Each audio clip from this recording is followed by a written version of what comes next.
Muchísimas gracias. Buenas tardes. It's wonderful to be here in Elizabeth for our 10th annual Hispanic Heritage Month celebration. And when I look around the room, I see friends and family, advocates and elected officials, faith and community leaders, and I am reminded that Hispanic families have always made America great. It is a great part of our country. Now, many have worked hard to make this year's event a resounding success, so I thank them all. Let me thank Governor Murphy, who had many other events to go to, but I appreciate his leadership and his commitment to our community and to all of our families. I appreciate Mayor Chris Bulwidge, who welcoming us to Elizabeth today and to this incredible school. We want to thank the Thomas Jefferson Arts Academy for opening up your doors to us today and opening up doors of opportunity to your students every day. Shakira, I met several of the students here who want to be just like you when they grow up, so they're looking forward to success. Let me thank our Mistress of Ceremonies, Assemblywoman Annette Quijano. The people of the district are fortunate to have a wise Latina like you representing them. Let me thank Bishop Antonio Merino for that inspiring invocation and for his spiritual and civic leadership, to the Admiral Halsey Academy Junior ROTC for presenting our colors, to Juliana Rodriguez for leading the pledge, and Ariana Montaya for doing a tremendous a cappella job on the national anthem. Vamos a saludar a todos y felicitar a todos que nos han ayudado esta tarde. And I know in just a little bit we are looking forward to a special performance by Michael Ortiz Marinera Dance School in just a few minutes. And finally, let me say thank you to a very special guest, a native of New Jersey, a Netflix star, someone who embodies the growing influence of Latinas in American culture, Shakira Barrera. Thank you, Shakira, for joining us today. You're going to hear from Shakira shortly. Thank you all for coming to this 10th annual Hispanic Heritage Month celebration. Today is a celebration of who we are, how we came to be here, how we have sacrificed and contributed to make this nation great. It is a celebration of our families and everyone who paved the way for us. For me, it comes in the memory of my mother, Evangelina, who fled Cuba and came to America to give her children a better life. Como muchos de nuestros padres y madres hicieron que huyeron de su país para venir a este gran país para crear una nueva oportunidad para su familia. Simply put, it is a celebration of our past, our present, and our future. And that's what I want to talk to you about today. Nuestro pasado, nuestro presente, y nuestro futuro. I want to begin in the present, right here in New Jersey. Our state is proud to have the 7th largest Hispanic population in America, and we get as diverse as it can get. We are Cuban and Colombian, Puerto Rican and Peruvian, Salvadorian, Dominican, Mexican, Nicaraguan, and the list goes on and on. And yet our diverse roots do not divide us. They unite us with a community of more than 50 million Latinos across the United States. And of course, we cannot forget our 3 million brothers and sisters from Puerto Rico. Together, we are the largest minority in the United States. In fact, by 2023, 1 in 3 public school students across the nation will share our heritage, which means that as the nation grows older, it will increasingly depend upon young Latinos who will help lead the nation in every part of life. Somos el presente y vamos a ser parte del futuro.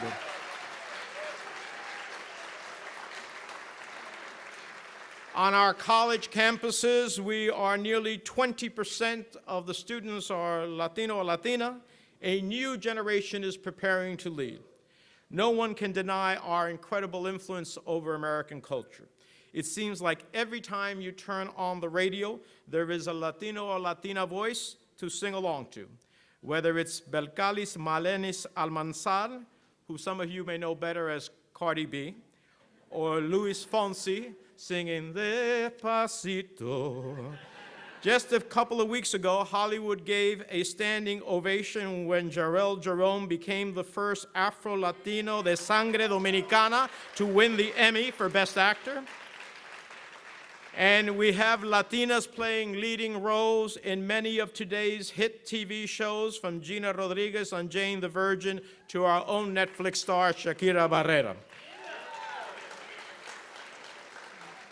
Nationwide, Latino families command $1.7 trillion in purchasing power.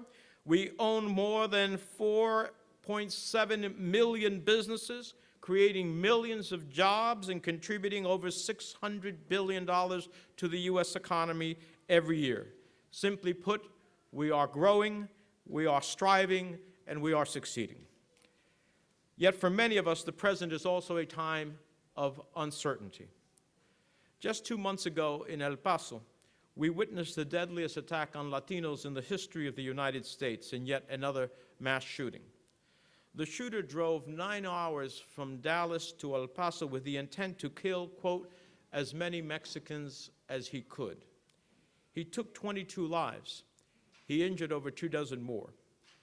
Thinking of the sacrifices made by some of the victims in El Paso to protect their loved one still makes our heart heavy. Like the story of Andre and Jordan Anchondo. That morning, the couple went out to buy barbecue supplies to celebrate their wedding anniversary. Instead, they died while shielding their newborn baby from bullets. Ese tipo de recuento de lo que pasó en Texas, el masacre más malo que hemos visto contra latinos en la historia del país, nos recuerda los momentos difíciles en que estamos. My heart breaks for Hispanic Americans and immigrant families across our country now grappling with the fact that these innocent people were killed for one reason alone.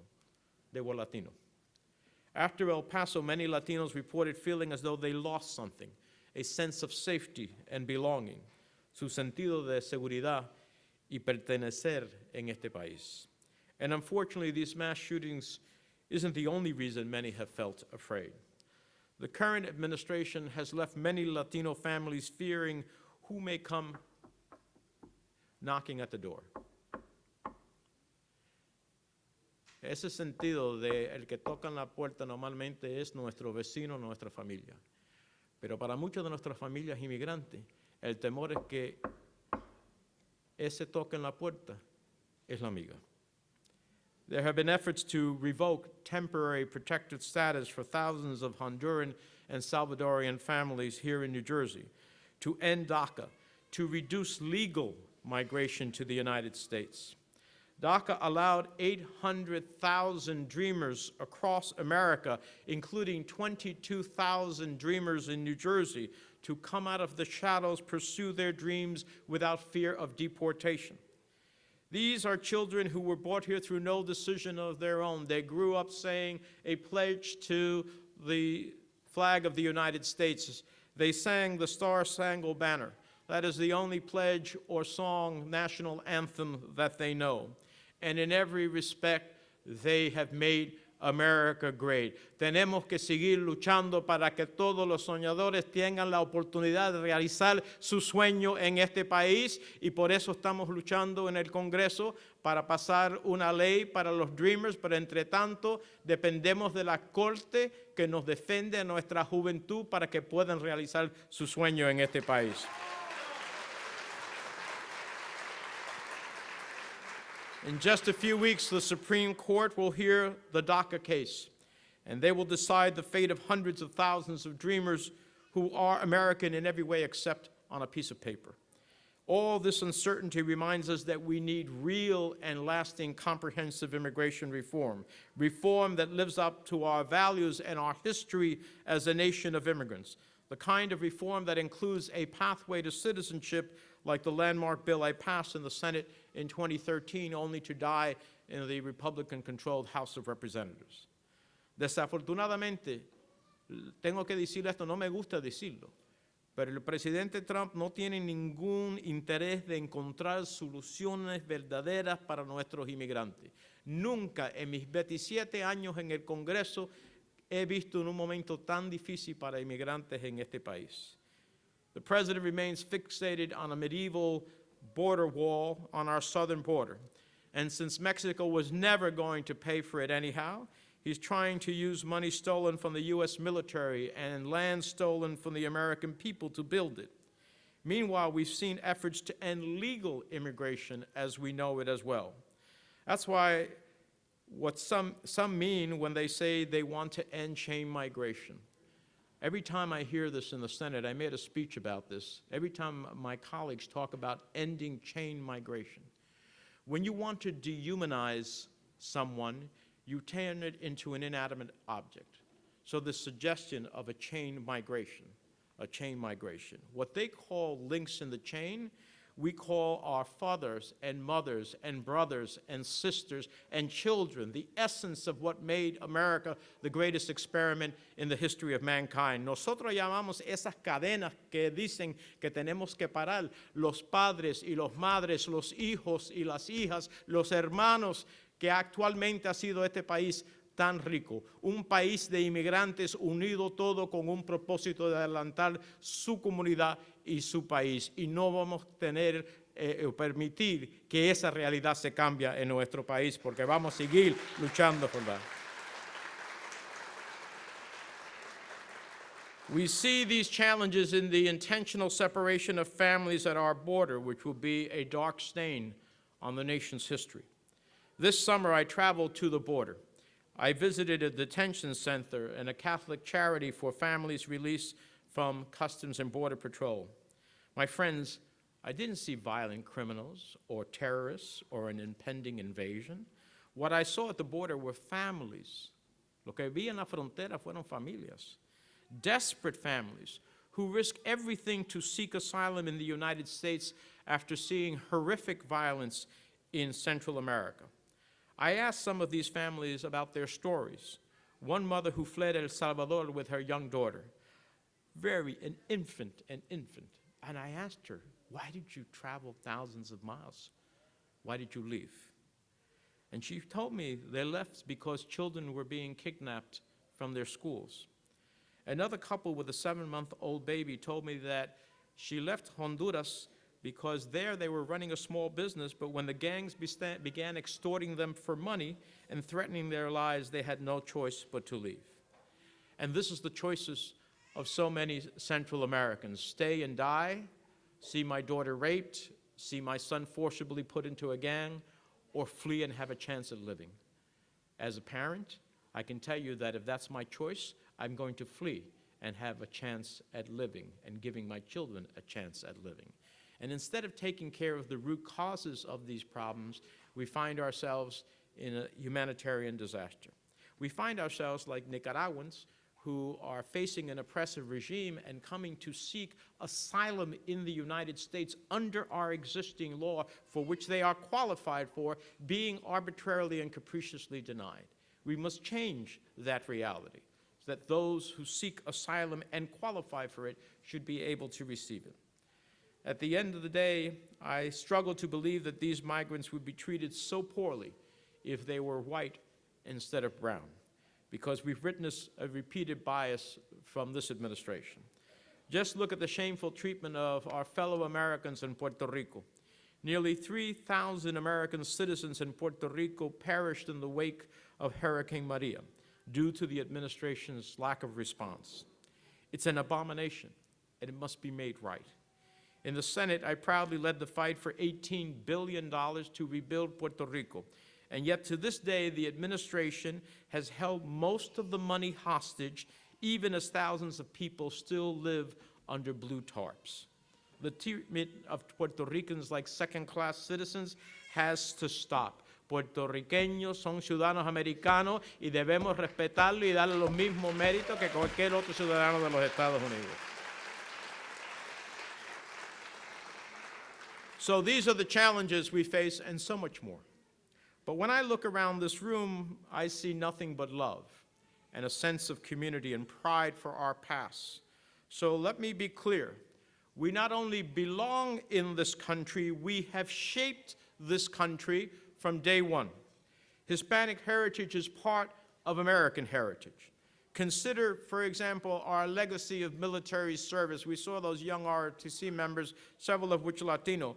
There was Bernardo de Galvez, a Spanish Army officer and governor of Louisiana, who helped block British advances against George Washington during the American Revolution. Bernardo de Galvez. La Revolución Americana fue un hispano que actualmente ayudó a asegurar que Washington pudiera tener éxito. There was Jorge Farragut, a Spanish ship captain who fought for the colonies under the British, whose son, Admiral David Farragut, a Civil War hero, is known for his famous rallying cry, "Damn the torpedoes, full speed ahead."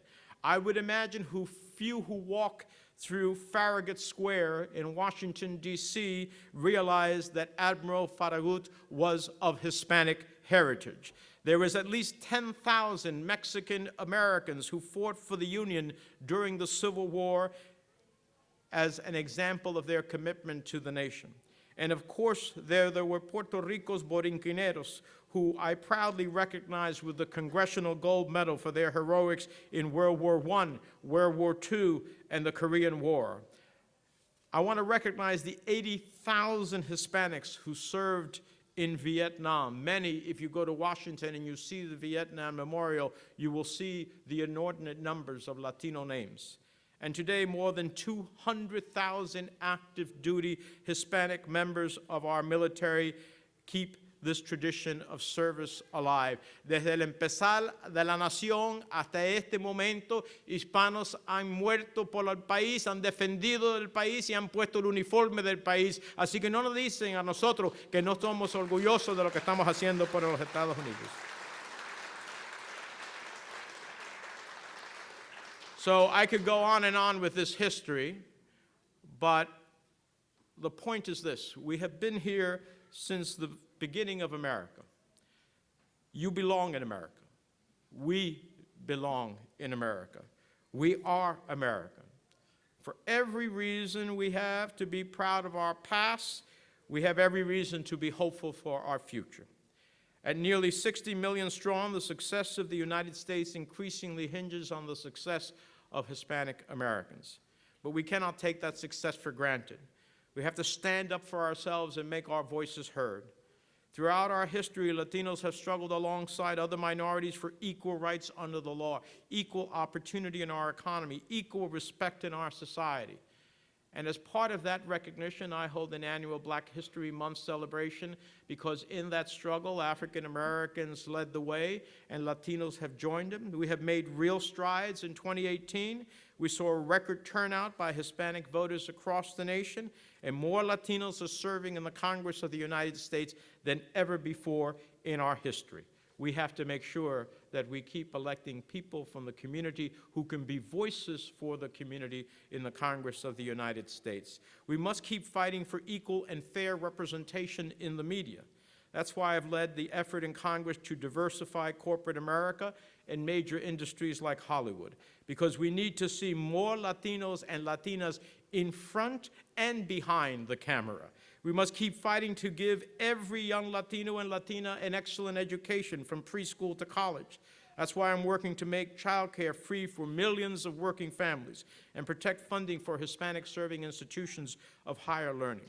We must keep fighting to ensure that the 2020 census next year counts every single one of our families. El censo del año que viene, el 2020, viene cada 10 años. Tenemos que asegurar que nuestra comunidad, todos los miembros de nuestra comunidad, no importa si son ciudadanos, residentes o indocumentados, tienen que ser contados en el census porque es fondo para la educación, la salud, la representación en nuestra comunidad. Y aunque la administración está haciendo esfuerzos para que no vayamos a ser contados, vamos a ser contados masivamente en el census del año que viene, trabajando juntos. So let me close. Generations of Latino immigrants have shaped this country for the better. And to this day, we are the nation's greatest believers in the American dream. So as we close this Hispanic Heritage Month, let us choose hope over hate. Let us dream of a future without fear. And let us continue breaking down barriers instead of building new walls, and together soar to new heights. Escogemos la esperanza sobre el odio. Soñamos de un futuro sin miedo. Rompamos barreras en vez de crear muros. Somos latinos, somos americanos, estamos aquí y no nos vamos a ningún lugar. Muchísimas gracias.